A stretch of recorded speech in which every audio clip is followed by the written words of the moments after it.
it's me again. Well, what can I tell you has been going on? Well, I'm now nearly well enough to start riding again, which I'm pleased about. Obviously, I've got another brand new motorbike sitting in the garage I haven't ridden yet. But they're all taxed and insured and ready to go, so just as soon as I feel well enough, I shall be taking a nice ride out. Anyway, in the meantime, as you know, I don't never stay idle. So what have I been doing?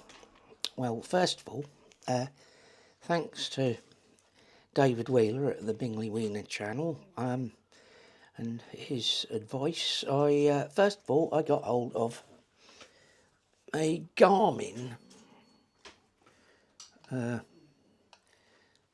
sat nav, which originally was going to be for the two motorbikes and the Queenie the mobile beach hut or van.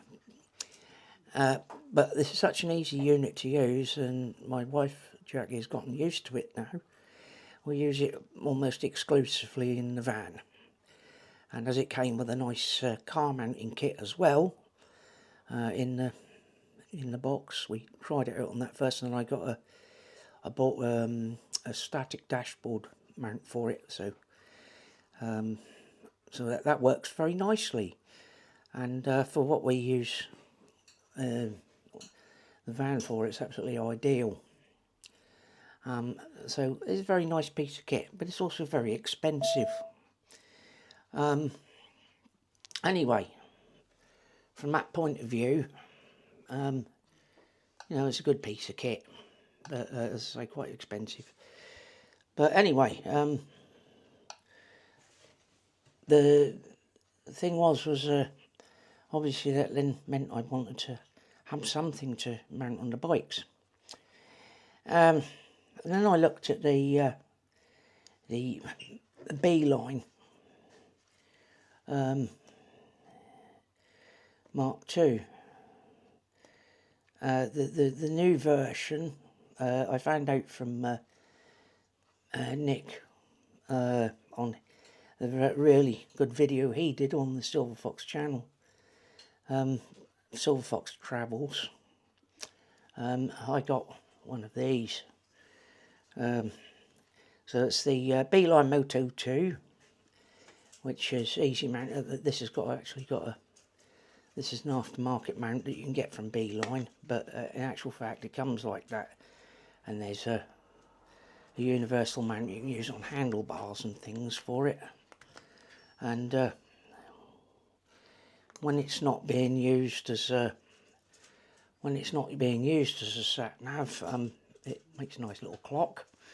And also when you're navigating with it, it works off your mobile phone, and you can use the app, the Beeline Moto app, to run it, and it puts a nice little map up on that little display there. It puts a partial map up. In fact, I can show you on the box there. You see, it looks like that when it's running. Similar, it also has a compass mode and a couple of other things. I haven't really played with it very much at the moment, but the bezel itself is sprung loaded, so it sort of works like buttons. You press the bottom and hold it in to turn it on, I think, yep, like that, and to turn it off you hold it until it goes round, bump, and it's off. It'll hold a charge for several months, so I'm told, and it will do, I think it's 14 hours charge. It'll run 14 hours, which is plenty enough for anybody's riding, I would imagine. I wouldn't want to ride more than, well, I wouldn't want to ride that long. But anyway, it will do 14 hours of function, I suppose. Of course, having said that, that depends on how long your phone battery lasts as well, I guess. But anyway, these you can get these from the sportsbikeshop.com, and they come in at $199, I think, for the metal version that I've got. They do a plastic cased version for $179, as is current prices. as we're in August 2024.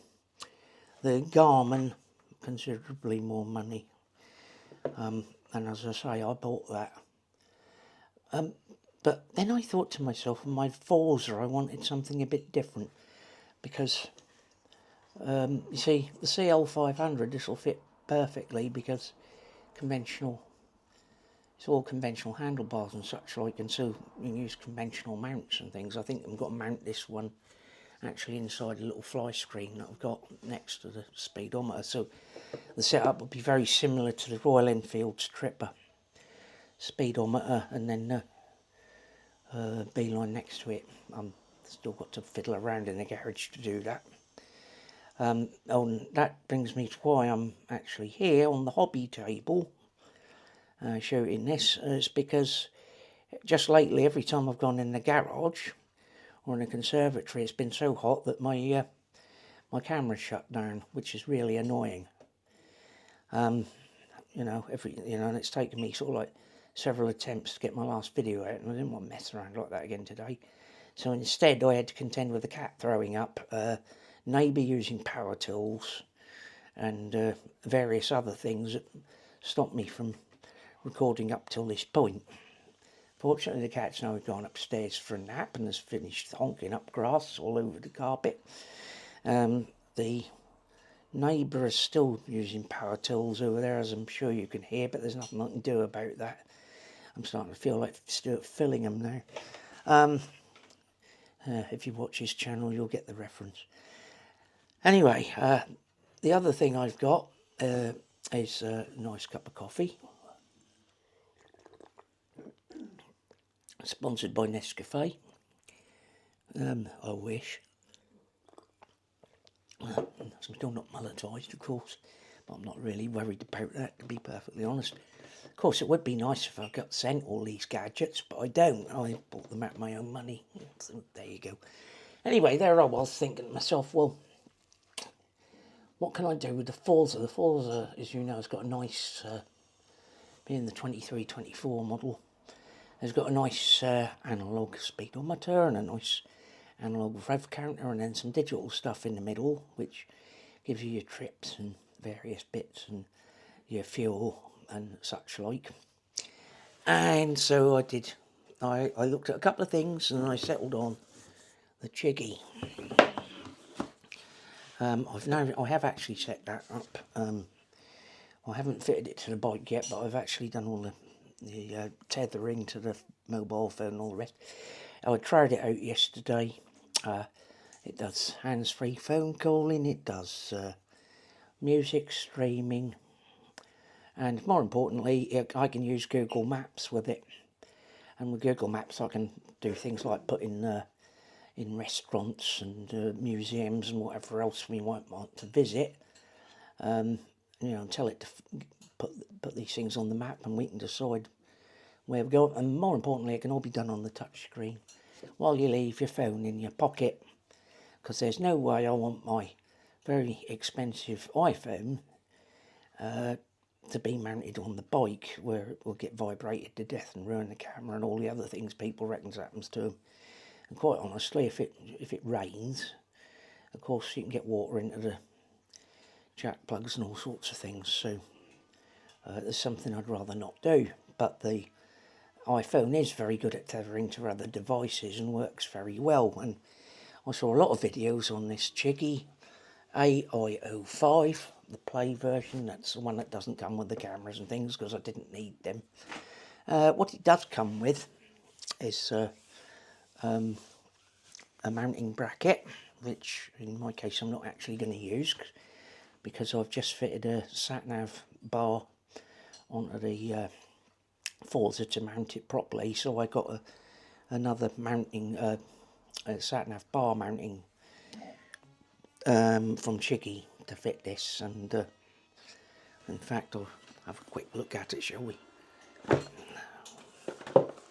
Now, these devices, all of these devices, automatically tether to my phone. As you can see, it's got a little lead on it that allows you to attach it to a charging plug indoors, and then you can switch it on and then get it all ready for the going on the bike. Now unfortunately I can't show you this running at the moment.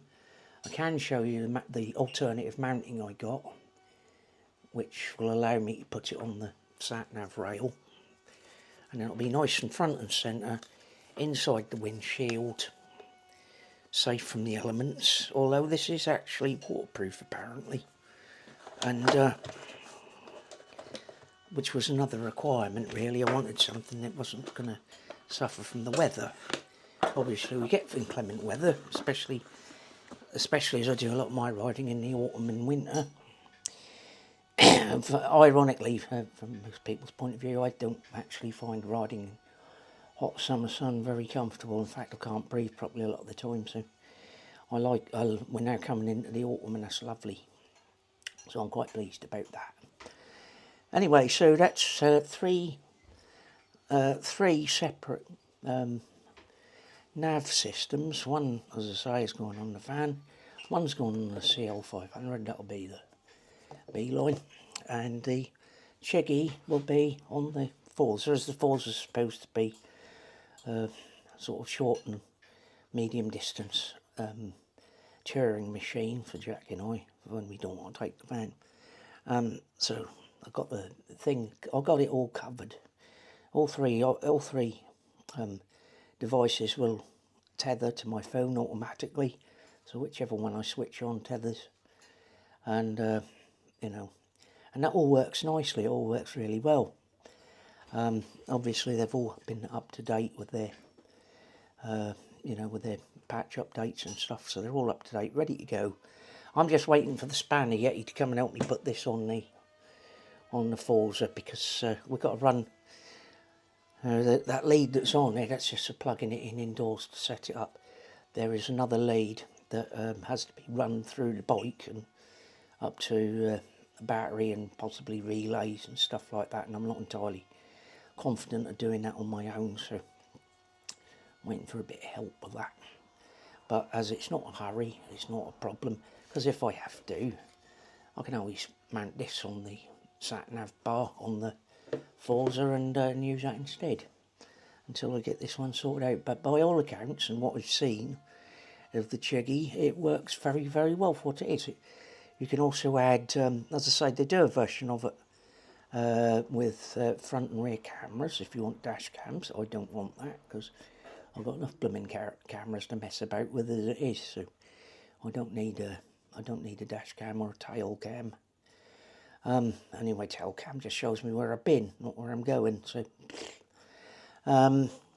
anyway, I still do things the old-fashioned way. I actually look over my shoulder, you know, for the safety and you know, things like that. I do think you can get too reliant on gadgets. No, this is the other thing, because I was a professional dispatch rider, and I used to do everything the old-fashioned way, you know, an A to Z of London and road atlas and all that sort of thing. And I have, until recent times, done just that. And the reason being was, well, I don't know, about 10 years ago I first looked at sat-navs, and they were, well, distinctly hit and miss. There was one famous time I remember we were looking for a brewery, and I was in the car with my daughter-in-law, and the sat-nav, it was a TomTom I believe, tried to actually park us in the middle of a beer vat, which was somewhat unsettling, and I was still a bit sceptical about sat-navs, but of course over the last few years the technology's gotten much, much better. In fact, some bikes have it already built in, and you know, so I thought, well, the technology has gotten better, and I may as well have a go. So as I say, it started with the Garmin.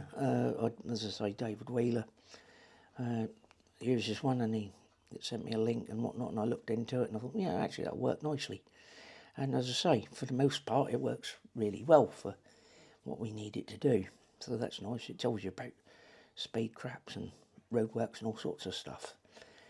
And so far I haven't had many problems with it. It always fires up. It keeps going, and even when you lose the phone signal, the GPS part still works. So good piece of kit, really. The Beeline, I've only heard good things about the Beeline. I mean, obviously it's a bit, it's limited in its scope, but the new version, I say, showing you a bit of the map on screen, even though it's only a small part of the map, it's a crucial part of the map because it shows you where your turn-offs are. And apparently, when it's got a turn coming up, it flashes a couple of blue lights at the top there to let you know if there's a turning coming up. And you can also, with the app, you can pay a subscription, and you'll be able to add voice to it so that it can talk to you through your Bluetooth helmet communication thing. No, I don't actually have one of those fitted yet. I haven't got round to that bit yet. But you know, this is the stuff that's been keeping me busy. So I haven't, even though I haven't been able to get out for a ride, I've been able to mess around with these gadgets and stuff like that. And as I said, I've often said before, I'm not a Luddite at all. I do like gadgets. I just like them to work. And having done the research and talked to people, these are the 3 gadgets that I think are the best ones on the market for what they do. Obviously, you've got several price points here. I think the Garmin's the most expensive. The Chiggy is the next most expensive. And I think, if memory serves correctly, the Beeline is the cheapest. And to be perfectly honest, the build quality on all of them is pretty good. The Beeline especially is on the metal case version that I've got, the build quality, you've got that wonderful gunmetal bezel on it, which is metal, and it will look nice on the CL because it will match the existing speedometer. So that'll look quite nice on there. And of course, the beauty of this unit, you don't have to leave it on the bike, you can undo it, put it in a case, which I've got, and pop it in your pocket. And it can also be used if, for instance, I'm in the car and for whatever reason the main sat-nav packs up, I can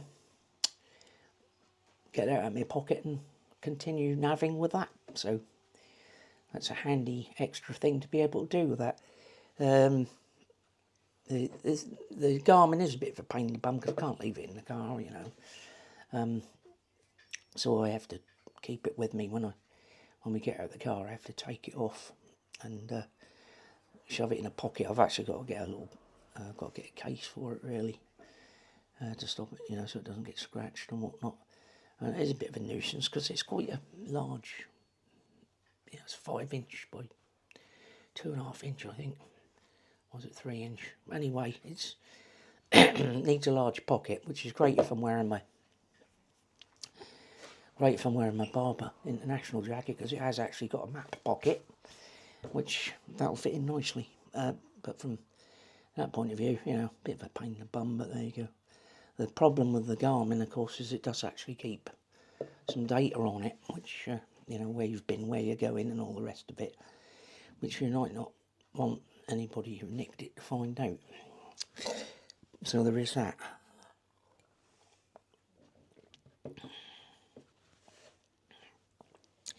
The important thing about the Chiggy and the Beeline is once they're shut off and disconnected from your phone, they don't hold any data. So if you should lose either item, or in the case of the Chiggy, that would be rather difficult because I'll tell you about that in a minute, but the Beeline, if you were to drop it and whatnot, somebody picked it up, there wouldn't be any data on it that they can benefit from. And obviously, same deal with the Chiggy, no data on it, so there's no loss of data involved. Of course, if you lose your phone, that's another thing entirely, but that's the whole point of these gadgets, so you don't have to take your phone out of your pocket. They just tether automatically and they can stay nicely buttoned up or zipped up in your pocket, safe from being lost and safe from weather and everything else. Now, with the Chiggy, as you can probably appreciate, it's not actually something that's easy to nick, because it's also something that's not as easy to fit to the bike either, because obviously you've got to put the wiring loom in, which is fun, depending on what bike you're doing it on. Obviously on the CL it's probably not very difficult, but you know, a sort of conventional motorcycle. But obviously in the case of the Forza, it means I'm going to have to undo panels and things like that, and I'm not looking forward to that bit at all. But there you go, it's just one of those things. But once it's actually installed onto the sat-nav mounting in the fairing, the thing is all these screws on Chiggy, they're not normal hex keys, you know, Allen bolts. They're star shaped and all sorts. They've got, you know, they use a non-conventional screw, and you have to undo several screws to undo one screw to be able to take the thing off. So it's a sort of like it's a bit of a Chinese puzzle, if you'll excuse the pun, to put the mounting together. And obviously the ball mount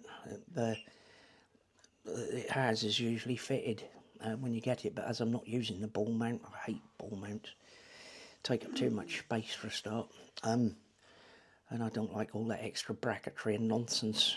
That's bad enough. But anyway, the putting on the special mount that I got from Chiggy for it, the clamp, again that's done up with non-standard screws, and they send you the little tools to go with the fastenings, so don't lose those. But once it's all on there, it would make it very difficult to just, you know, take it off. So so that's one good thing about it. It doesn't mean to say that somebody who's intent on nicking it wouldn't nick it, because we know what people are when they're of that sort of mind. But the thing of it is that you know, there's no data kept on board, and even if they do take it away, it's going to take them a lot of effort to get it off. You know, and not that I tend to leave my Honda Forza unattended anyway for very long, but I mean it's also got a vibration alarm fitted as well, so you can set that up as well. So it's got a built-in anti-theft device as well, which is quite good. I haven't tried it out yet, so I shall let you know where that gets on. But it's all of these units are very well made, solid, attention to detail, good build quality. I did look at the CarPlay,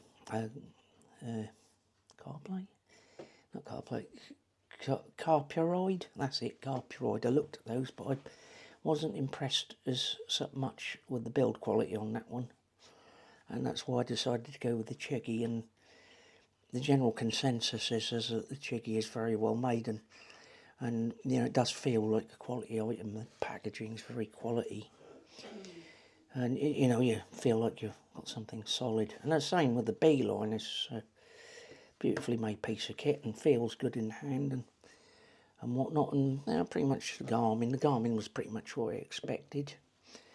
You know, they're all fairly robust and whatnot. And as I say, time will tell, and we'll see which one is the better gadget. So yeah, that's what I've been up to. Obviously I've been doing odd little bits of fettling and that. I still haven't done the blooming suspension on the bike, so I've got to reset them for my weight. I haven't done that yet. Oh, and one other gadget I've got in weight.